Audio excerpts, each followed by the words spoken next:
One is the First Lady of Sci-Fi. The other found fame in Little House on the Prairie. But while my guest today might seem like an unlikely pairing, they are both very much at one with their inner geek.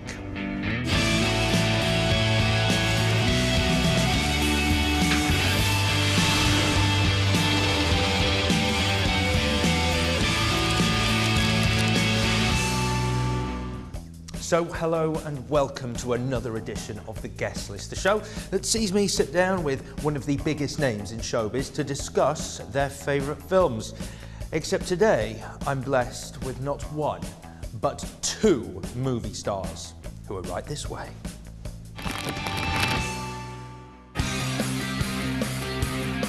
Episode 2, Season 5 of The Guest List brings us a close encounter with the stars of the brilliant new sci-fi spoof Pull. Between them, they've saved moons, marriages, a village, and maybe some air miles too. But thankfully, they've saved the best till last, as they join me today on The Guest List. Sigourney Weaver, Jason Bateman, hello, and welcome to The Guest List. How are you? Real good. I'm Jason. Yeah. That's Sigourney. Yes. So there's no confusion. Okay, I'll put left and right down. It happens here. all the time to us. Let's start by talking about your latest film, Pull. How do you explain me? Which I am going to describe as E.T. with booze and swearing. Yup. It's probing time. Booze, pot, and swearing. They had all that in the original E.T., and then Spielberg wanted the PG rating for box office, so they cut it all out. Seriously, it's on the DVD extras. You've got it all. This is what little E.T. would have grown up into, you know, this old hippie dude. Stoke the fire. I can't help but feel you've kind of ruined E.T. for me. That's what the lit finger was originally. It was a lighter for his joints. Cooking up. Yeah. Lovely. Or for probing. But they didn't get into that in E.T. That's E.T. 2. In many ways, this is the E.T. movie we all really wanted to see. We were waiting for Get E.T. high and hang out with your favorite extraterrestrial. Oh! Oh no! What? Come on, grow up. You guys see my shorts? How did you do that? How did you go invisible? Oh, it's a camouflage response. Well, like Predator. Exactly. Although I can only do it while I'm holding my breath. But you can do it anytime you want. Anytime. It's great the way that Simon and Nick were able to write something that has all of the warm and comfortable elements of an E.T. or Close Encounters, kid-friendly and whatnot, but then gives it all the cynicism and the edge for people who really appreciate an R-rated, comedy. Are you gonna probe us? Why does everyone always assume that? What am I doing? Am I harvesting farts? How much can I learn from an ass? The majority of roles I see you in are a nice guy. Even if the guy isn't so nice, then he has nice qualities to him, the character. Whereas now... Always nice looking. Beautiful. Beautiful. Agent Zoyle, seemingly, is probably the most straight-out bad guy that you've ever played. Where's the other one? Was that refreshing? Was it good to play bad?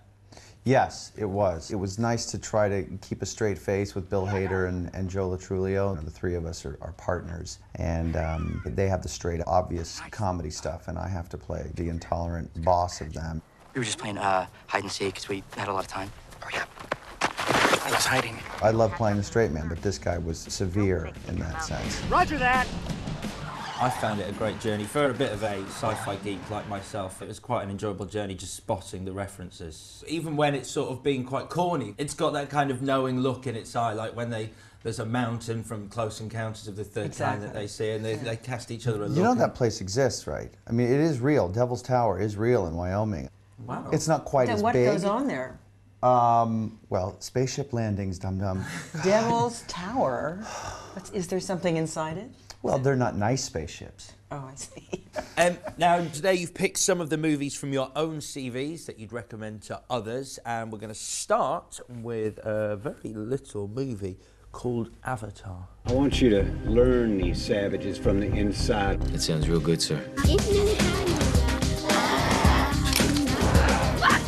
Bring it down. This is our land. Hey, Sully. How's it feel to betray your own race? The biggest film that has ever been made. When you were filming it, Had you got any idea? Did James Cameron have a sort of glint in his eye that sort of set out this as it was definitely going to be this behemoth of a picture? I don't think he thinks like that. He certainly had a gleam in his eye, but I think he was in the middle of creating the world and the whole lore of this other place, Pandora, and I think it was also high anxiety, the gleam, because it was such an ambitious project. And I remember reading the script, which I thought was fantastic. It took me about 2 days because it was so dense with all these creatures. And I'd think, gosh, this is so wonderful, but how can he ever do this? This is impossible. And he did it. We loved the movie and we felt confident about it, but I don't think anyone knew that it would be so successful globally and touch this sort of chord with people all over the world. No one anticipated that. Break formation, engage all hostiles.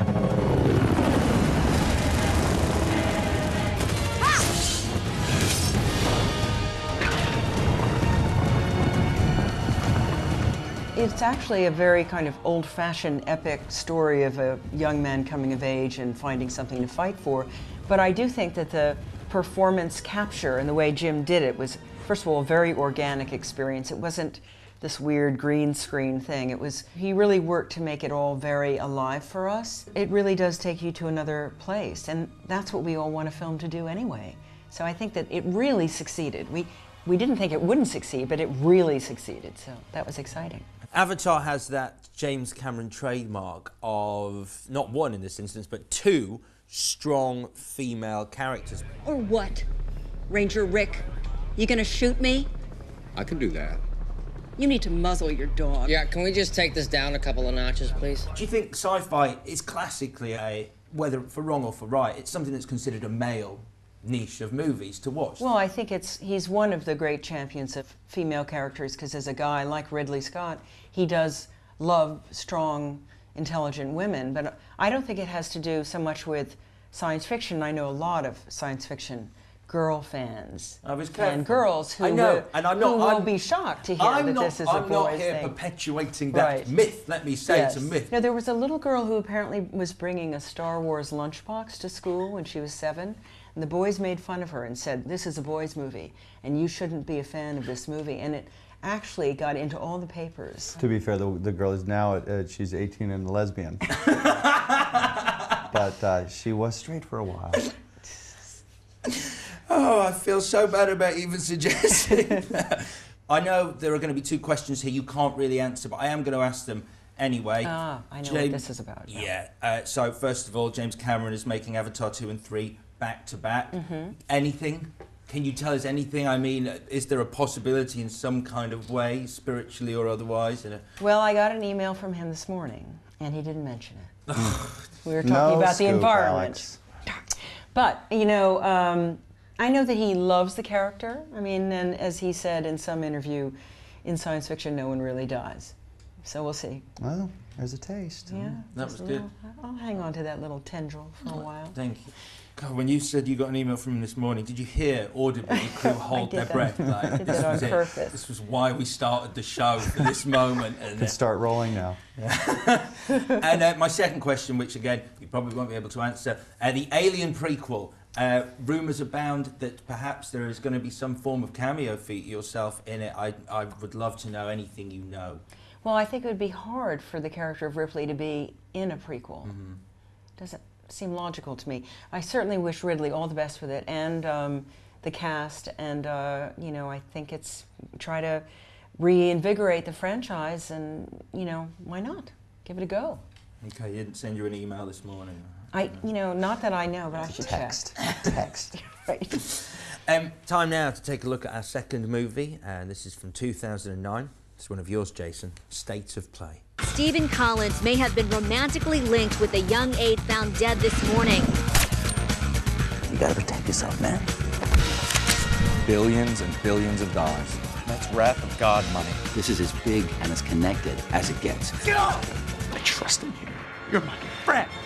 It is a film with a phenomenal cast. You've got Russell Crowe, Dame Helen Mirren, Rachel McAdams, who's excellent in it, and of course yourself. How did you find the experience of working on this film? The character was so sort of weird. I think he was an OxyContin addict, a leather club promoter, and I think he was bisexual too. So it was, all of those things are fun to play, even though you only have about 15 pages. I better see that movie again. Yeah. I didn't recognize you. I was a little heavier. No, but I mean, it wasn't physically, it was such a different character that I really didn't realize that was you, and I just worked with you. Yeah. So well done. Would I like to be paid for helping you get a book deal?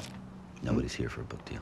Really? Everybody wants a book deal, and I'd like my cut, okay? That's just fair. You know, working with Russell Crowe was fantastic. I was certainly ready to be challenged because I know, you know, what a hard worker he is and how serious he is about what he does, you know. Because you have that amazing sequence in the bedroom where he's interrogating you, and like you say, you're off with the fairies. Right, yeah, and I have to be sort of intolerant of him as opposed to intimidated by him, so I had to bring some talent for that.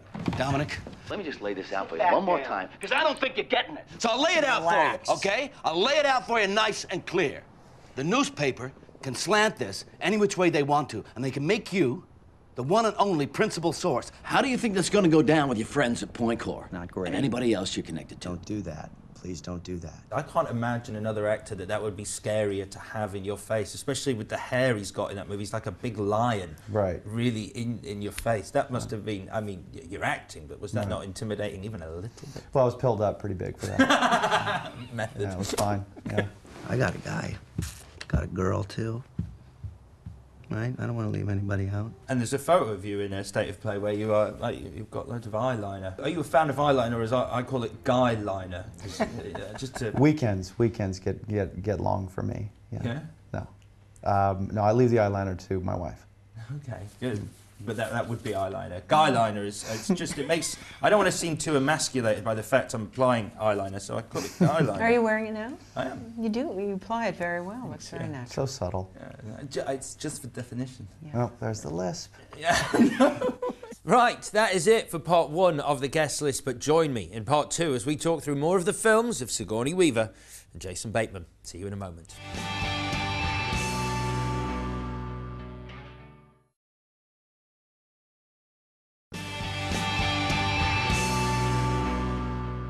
Hello and welcome back to the guest list, where today we're talking through some of the movies of Sigourney Weaver and Jason Bateman. The most recent of which is, of course, Paul. Now, Simon Pegg and Nick Frost, they're like British institutions after Shaun of the Dead and Hot Fuzz. What was it like working with them? They're wonderful guys. You know, I mean, we were actually, I think both of us thrilled to be working with them. I was a big fan of both those movies that you mentioned, and what I didn't know about them was that they are such sci-fi geeks and just the loveliest people. You know, they were so excited to have us all there working on something that they put so many years into, and it was a great ensemble. And I think, as Simon was saying yesterday, no one ever went to their trailers because everyone just wanted to hang out, you know, and do stupid things and sing songs. It was like a camp. Stuff. Yeah, it really was. It was like sci-fi camp. So, and they were so generous, and I think they wrote such a very witty, funny script, but it also has so much heart. And their relationship as friends and colleagues has, you know, such weight to it, such truth to it. You know, I just find their relationship wonderful. Why are we holding hands? So we look like a family. Okay, we're just a couple of regular guys walking down the street with a small cowboy. So, Sigourney, I am going to call you, and I'm sure I'm not the first person to use this title, but you are kind of like the queen of science fiction. Do you have an affinity with the genre? I always liked sci-fi movies, even the corny ones that were made with sort of, you know, aluminum foil. But I wasn't as big a fan of the fiction. And so what I think is interesting about sci-fi is actually that it's a realm where anything's possible. You can touch on many things because it's all in the future, and and they continue to be relevant because they haven't happened yet. So I do like that. I wonder if the Queen would like to have tea with me, because I'm also now a queen, as of like Avatar. I was never a queen before that. I guess I was just a princess. And she's a huge Aliens fan as well. Is she really? It's her favourite of the quadrilogy. That. Totally. Yeah. See her getting down. The Queen loves aliens. Yeah. I don't believe it. I don't know whether she probably has an alien footman or something. Yeah, and you know, the royals all came out of each other's chests. Wow. Something like that. That's exciting. That's how they reproduce. Now, Sigourney, you've actually worked with another British institution, the fantastic Alan Rickman, on the touching story of a woman with autism. from 2006, this is Snowcake. Driving to Winnipeg. You better get out when I've had enough.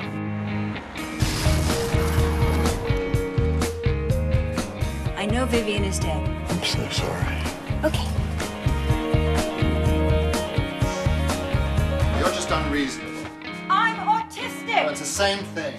It's a wonderful, very charming film. It was written by Angela Pell, who has an autistic son. And so it's written with great love and admiration for people on the spectrum without the sort of feeling sorry for them. Of course, you worked with Alan Rickman on the brilliant Galaxy Quest, and it was him who got you involved in this project. It's really Alan's film. He plays a Brit who's traveling through Canada, and he picks up this kooky girl who gets killed in a car crash, and he inadvertently ends up visiting her mother, who turns out to be autistic. I know how you must be feeling. I had a son. You don't know how I'm feeling because you're not me. Who died. Nobody knows how I'm feeling because half the time I don't have a clue. I guess portraying something like autism on screen is something that involves a bit more pressure just to get it right and portray it accurately. It was an all-British production. It's beautifully directed. And I must have spent a year preparing because every person on the spectrum is so unique. Well, lie down and go to sleep. I need my rest. And if you try and touch me, I'll shoot you. I have a gun. She lives independently. She's very eccentric, very smart. And it's just a different way of looking at this condition. Have you ever had an orgasm, Alex? It has been known. It sounds like an inferior version of what I feel when I have a mouthful of snow. I'm just very proud of the film, and I think it turned out wonderfully, and I know it didn't get a wide release in America or England, although where it did open around the world, it was usually on the top 10, because it's just a very enjoyable movie, and its focus is not autism per se. It just happens, that just happens to be part of what Linda is. Snowcake. Now that is interesting. In terms of, like you say, it was a smaller movie, and as actors, is it important that you balance making movies with making these films that are obviously going to be smaller when they're released? You try to. I'm pretty sure that's the goal, is to have, you know, relevance in both of those areas. It seems like if you overplay your hand on the movie side, though, they don't let you back into the film side. And yet, if you do too many films, you don't bring enough box office to the movies and help them mitigate the risk on the budget. So it's a difficult thing, and I defer to, you know, the smarter people in my life and on my team to sort of help me make those decisions. And you hope you're invited to both sides, because both are fun. And I think you have to make sure that you find the smaller projects where you really don't know what you're doing, and they really challenge the hell out of you, and you don't know how you're going to come out of them, and do those every now and then, whether it's part of your strategy or not, because it just revs you up in a different way, you know, I think. Right, it is on to our final film choice of the show, and it's one of yours, Jason. It is from 2009, Up in the Air. This will be your last week of employment. I am the passenger. You know that moment when you look into somebody's eyes and you can feel them staring into your soul? Yes. Well, I don't. I need you back in the air. No, I don't even think of him that way. He's old. A lot of people sort of said George Clooney was just playing George Clooney in this movie, but it's one of my favourite performances of his, and I think there's more to it than him just being him. The slower we move, the faster we die. We are not swans. We're sharks. Yeah, you know, and people I think who play leads all the time, it's sneaky tough to sort of be tolerable and palatable on every page. You know, I mean, he's there every minute of the film, and so he can't be, you know, super spicy and super eccentric with his characters. You know, he's got to somewhat disappear and let everything else sort of exist around him and be the everyman. And there's some talent in that, to say the least. So just because he makes it look easy, I'm sure it's not. Bingo. Asians. You can't be serious. You never get behind people traveling with infants. You've never seen a stroller collapse in less than 20 minutes. Old people are worse. Their bodies are littered with hidden metal, and they never seem to appreciate how little time they have left on Earth. There you go. 5 words, randomly selected for additional screening. Asians. They pack light, travel efficiently, and they got a thing for slip-on shoes, God love them. That's racist. Unlike my mother, I stereotype. It's faster. I like the scene that you have where you're explaining an analogy about a boat. Here's the boat, and here's you. Do you want to be in the boat? Yeah, alone. Yeah, he makes it very easy to sort of not do any acting. You know, he keeps everything very sort of relaxed, so you can find things like that. Everybody needs a co-pilot. That was a nice touch. Thanks. It's a great film, and Jason Reitman, I mean, he has a legacy from the 80s as well. His dad directed my favourite film of the 80s, Ghostbusters, and working with him. Have you seen that? No, is it any good? It's good. It is good. It's fun, yeah. I used to see Jason get his timeouts. Right, Jason, that's the 3rd warning. You're going to have a timeout. Yeah. He survived all of that. He spent a lot of time on those sets, didn't he? He did. They'd come in and have lunch with us. He's clearly paid off, though. I mean, you know. Yeah, he is one of the few, and it'd be tough to mention 5 people that know how to make the common public that would only go see movies and never go see a film go see his. And he also manages to please the critics who would only go see films and never see movies. So to be able to do both is really impressive. Now, as you may know, films are often given different titles in other countries when they're released. I think it's a great title for a film. Russia, I kind of like this. Russia, they went with, I wish I could rise to the sky. Is that right? I hear it did not do good business there. Okay. They called Avatar Abatap. Is that true? Yes. Abatap. Abatap. They can't make the V sound. Yeah. There's another one from Croatia, and I'm going to do the accent again. It's going to sound a little bit like Russian. It's a bit of a grey area there. Neither in the sky nor the earth. Now, was that Avatar up in the air? That was. I think it was both, right? They've got 4 titles they cycle through. Whatever works. Yeah. Different title every weekend. Both of you, it's been an absolute pleasure talking to you. Thank you for your choices Thank today. you. So there you have it, Jason Bateman with Sigourney Weaver, who almost gave us the first taste of a really good exclusive. She was emailed by James Cameron this morning to say maybe she'll be in Avatar 2. Well, we'll just have to try harder next time. Join me again on the guest list when another famous face picks their favourite films.